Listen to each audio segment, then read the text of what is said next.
પકડી પાડી।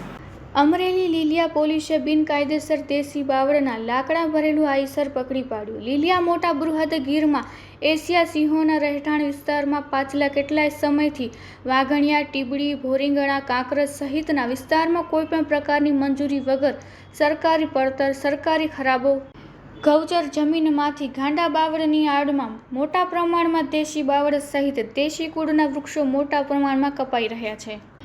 આ અસામાજિક પ્રવૃત્તિ અટકાવવા સ્થાનિક લોકોએ માંગણી કરેલ, તેમ છતાં જવાબદાર તંત્ર આંખ આડા કાન કરી રહ્યું છે।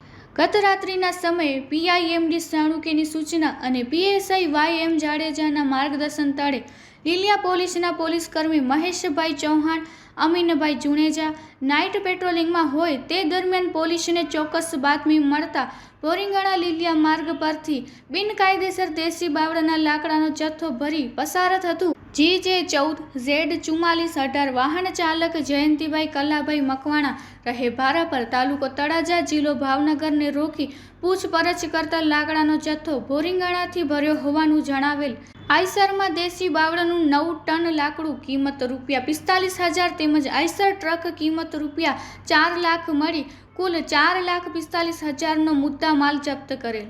આ કામે લીલિયા પોલીસના પોલીસકર્મી ભુજબલદાન ગઢવી, સંજયભાઈ ઇટાલિયા, પંકજભાઈ બગડા, સંજયભાઈ ધાંધલે ધોરણસરની કાર્યવાહી હાથ ધરી હતી।